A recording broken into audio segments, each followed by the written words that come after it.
Если в час смерти премудрый Хазрет мне в райские кущи добудет билет, пусть Гурия выйдет навстречу мила и нежно мне скажет: «Привет, Габдулла». Не будет такого, я в рай не пойду. Уж лучше я мучиться буду в аду.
Много здесь тропинок тайных и сокровищ, говорят.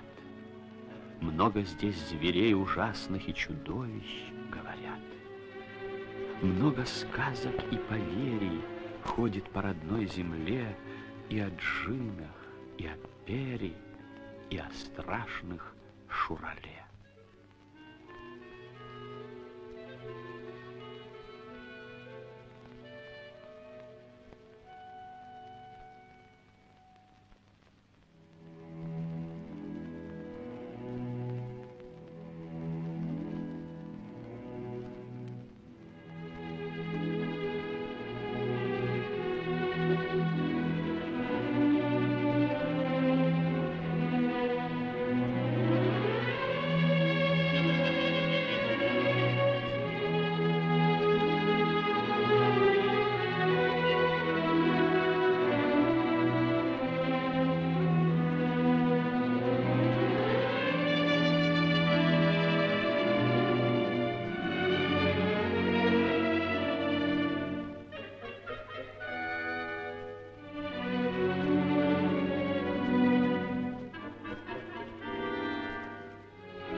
Правда ль это?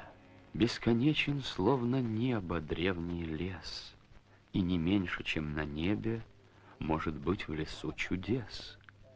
И такое может быть только в Кирлае. Разве где-то еще будут почтенные аксакалы спорить о Шурале? Собрались по старинке, без женщин, мужской разговор. Злой он, Шурале, коварный, страшный. Он только играет, он ведь никого не убил. Играет. Он одного парня из нашей деревни так напугал, что тот бежал из лесу 15 километров. Сказка это, никто не видел Шурале. Тукай сам и видел. Иначе не написал бы. Он человек ученый. Если есть Шурале, он в нашем лесу живет. Вечный Шурале. Как вечна потребность играть и хохотать до упаду у цветущей молодости, как вечны ребячьи страхи по ночам и стариковские пристрастия к чудесам.